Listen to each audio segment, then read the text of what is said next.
Bunaqa chiroyli uyda yashashni orzu qilmagan odam menimcha bo'lmasa kerak. Juda ham chiroyli qilib ta'mirlangan ekan. Avtorskiy proyekt asosida qurilgan va ta'mirlangan.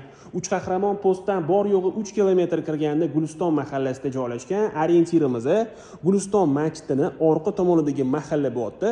Bu degani uyimizning hamma xonasidan 5 mahal azon ovozi shundoq eshitilib turadi. Uyimiz 308 sotix 6 ta xonadan iborat. Hozir sizlarga mana shu dang'illama hovlimizni kiraverishidan boshlab planirovkasini ko'rsatib o'taman. Bu yoqda kiraverish darvoza xonamizda joylashgan. 2 ta mashina bemalol sig'adi. Bu yoqda mashina uchun alohida darvoza va paradning eshigini ko'rishingiz mumkin. Paradning eshigidan kirishimiz bilan chap tomonda hovlimiz uchun sanuzelimiz joylashgan. Uyimizning darvoza xonalarigacha shunaqa lyustra ilingan ekan. Hovlimizda bo'lsa shunaqa chiroyli yozgi oshxonani va zelenoy zonani ham ko'rishingiz mumkin. Uyimizda gaz, svet, suv, kanalizatsiya, internet hamma kommunikatsiyalari bor. Yozgi oshxonamizni ham ko'rib turganingizdek hamma sharoitlari bor. Bu yoqda o'zini gaz plitasi, qozon o'chog'i, bu yoqda mangal zonasi, moykasi bilan birga. Bu yoqdan bo'lsa podvalga tushsa bo'ladi. Podvalimizda tayyor 2 ta xonaga ajratib qo'yilgan. Bitta xonamizda холодная komnata uchun, bitta xonamizda bo'lsa uyimizning yuragi bo'lgan kotelniy sistemamizda joylashgan. Binoyimizda pishgan g'ishtdan ko'tarilgan. Uyimizning fasadi va devorlariga oppoq rangdagi shunaqa travertin ishlatilgan. Uyimizda yashash uchun tayyor holatda bitta katta oila maza qilib yashasa bo'ladi. Hozir endi sizlar bilan birgalikda binoyimizning ichiga kirib, xonalarini ham ko'rib chiqamiz. Binoyimizga kirishimiz bilan shunaqa katta hovlimizni ko'rishingiz mumkin. Oila davrasida televizor ko'rib dam oladigan divanniy zona qilib foydalansanglar bo'ladi. Hamma xonalarimizni ko'rib turganingizdek razdelli, faqat hol orqali kiriladi. Bu yoqdan bo'lsa ikkinchi qavatga chiqsa bo'ladi. Ikkinchi qavatga chiqishdan oldin men sizlarga birinchi qavatimizdagi xonalarimizni ko'rsatib o'taman. Binoyimizga kirishimiz bilan chap tomonimizda bo'lsa oshxonamiz joylashgan. Mana shu oshxonamizning o'zida bemalol ovqat tayyorlab va oila davrasida televizor ko'rib, ovqatlanib o'tiradigan joy qilib qo'ysanglar bo'ladi. Bu yoqga bitta mebel qilinsa bo'ldi, foydalanish uchun tayyor bo'ladi. Uyimizda shunaqa panorama romlarni ham ko'rishingiz mumkin. Oshxonamizning mana shu oynasi shundoq hovlimizga qaragan. Uyimizni hozir aytib o'tganimdek avtorskiy proyekt asosida ta'mirlangan. Devorlarimizga sifatli mo'yshiy aboy va attachento ishlatilgan. Bu yoqda bo'lsa katta zalimizda joylashgan. Bu zalimizning kattaligidan foydalanib bemalol bir qismini divanniy zona, bir qismini bo'lsa stol zona qilib foydalansanglar bo'ladi. Uyimizda shunaqa katta lyustralarni ham ko'rishingiz mumkin. Bu xonamizning oynasi orqa hovliga qaragan. Videomiz davomida sizlarga orqa hovlimizni ham ko'rsatib o'taman.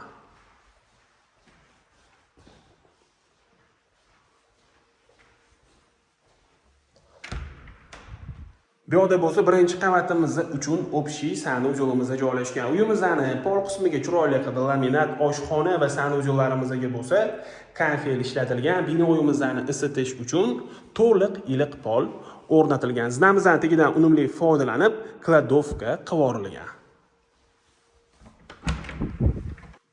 Bu yoqda bo'lsa spalnyamizni ko'rishingiz mumkin. Uyimizning hamma xonalarida ko'zni charchatmaydigan yorqin ranglar ishlatilgan. Hamma xonalarimizda shunaqa ochiq rangdagi sifatli eshiklarni va sifatli romlarni ko'rishingiz mumkin. Aynan mana shu xonamiz orqali orqa hovliga chiqsa bo'ladi.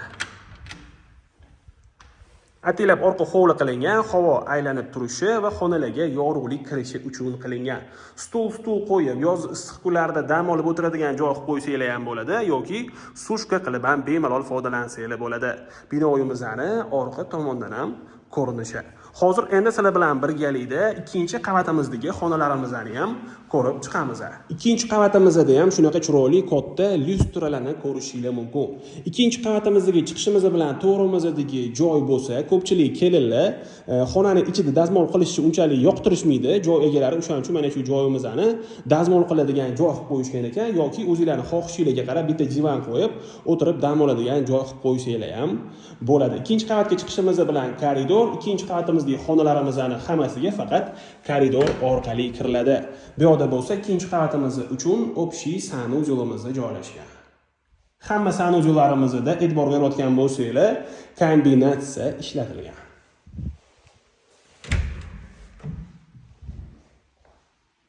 Bu yerda bitta spalnyamiz joylashgan. Bu xonamizda shunaqa foto ob'oylarni ham ko'rishingiz mumkin. Juda ham chiroyli chiqqan deb o'ylayman. Sizlar ham o'zingizlarning shaxsiy fikringizni bemalol kommentariyada qoldirsanglar bo'ladi. Bu xonamizning o'zini shunaqa kichkina balkoni bor. Hovlimizning tepadan ko'rinishi. Bu tomondan ham chiqsa bo'ladi. Binoyimizni isitish uchun iliq pol bilan birgalikda radiatorlarni ham ko'rishingiz mumkin. Bu yerda bo'lsa родительская spalnyamiz joylashgan.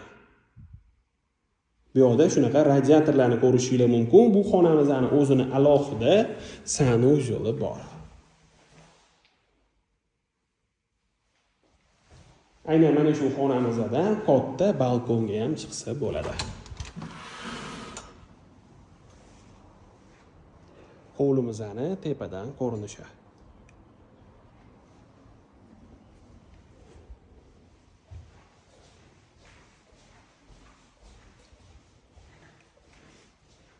Bu yerda iliq polli regulyatorlarini ko'rishingiz mumkin. Bu yerda bo'lsa детская spalnyamiz joylashgan. Bu yerda ham shunaqa foto ob'oylarni ko'rishingiz mumkin. Bu xonamizning oynasi orqa hovliga qaragan.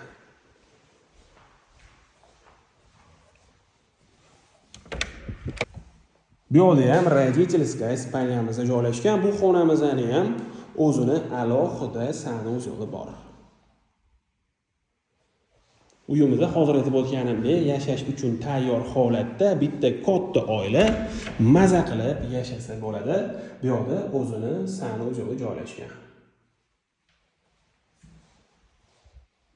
Juda ham fayzli xonadon, hammamizga nasib qilsin shunaqa chiroyli uylarda yashash. Hozir endi sizlar bilan birgalikda ko'chaga chiqib mahallamizni ham ko'rsatib o'taman. Ko'rib turganingizdek, ikkita yonma-yon uy. Men sizlarga hozir o'ng tomondagi uyimizni video obzorini qilib berdim. Chap tomondagi uyimiz ham sotilyapti. Sotig'i ham, xonalari ham bir xil. Ikkala uyimizni ham tashqarisiga bemalol bittadan mashina qo'ysanglar bo'ladi. Ikkala uyimizni ham tashqarisiga shunaqa chiroyli qilib zeleniy zona qilingan, archalar ekilgan. Mahallamizda bo'lsa juda ham fayzli va juda ham tinch mahalla. Atrofda maktab, bog'cha hamma sharoitlari bor. Videomizni boshida aytib o'tganimdek, masjidga ham yaqin joyda joylashgan 5 mahal azon ovozi shundoq eshitilib turadi. Uylarimizga qiziqadiganlar bo'lsa, bemalol murojaat qilsanglar bo'ladi. Uylarimizga yoqqan bo'lsa, like bosinglar. Shunaqa dang'illama hovli qidirgan do'stinglarga bu videomizni yuborib qo'yinglar.